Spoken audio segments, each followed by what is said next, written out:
You thought that helping downsize for a senior loved one would just be cleaning out a house, didn't you? Now, everyone's frustrated and emotional and arguing over stuff. If you were helping aging parents downsize and every conversation feels tense, then this video is for you. I'm Carrie Fullerton with Fullerton's Professional Organizing, and I help busy families declutter their faith, their home, and their business using brain-friendly systems so that they can get through it without a lot of stress. So back to downsizing. Most conflict during downsizing is not actually about the stuff. It's about grief, control, memories, fear, change, and sometimes who you are or who they are. So for many senior citizens, their belongings represent raising their children, the holidays that they spent with their families, careers, all the hard work they put into all of this, marriage, losses, possibly, survival, and decades of memories. Now, so when family members say you need to get rid of this stuff, what they often hear is your life no longer matters.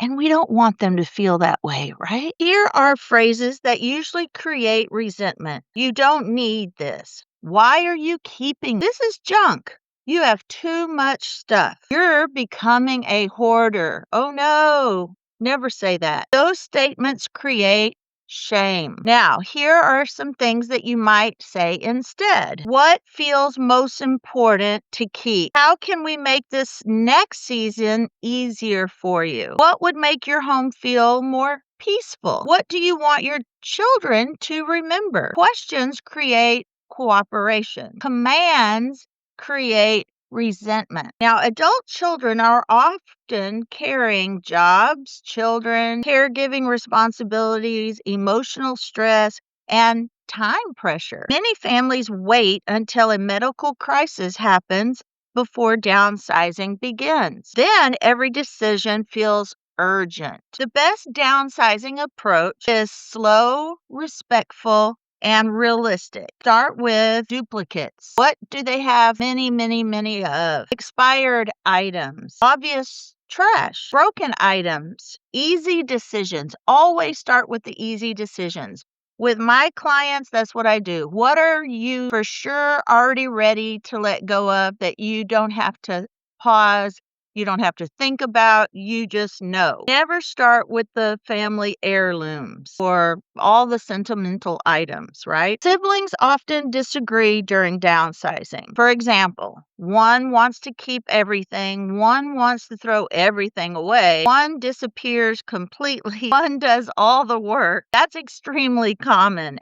At least that's the way each of them feel. Now, use categories. Avoid complicated systems. Decision fatigue is real. If you're helping parents through this process, just remember, you are not just organizing a home. You are helping someone transition through a major life season. Now, comment below what has been the hardest part of helping an aging parent downsize. And subscribe, because in the next video, we're talking about what to do with those sentimental heirlooms, the sentimental clutter when everything feels meaningful. Downsizing with compassion preserves relationships, and at the end of the day, people matter more than the stuff. All right, guys, thank you for watching, and I will see you on the next video.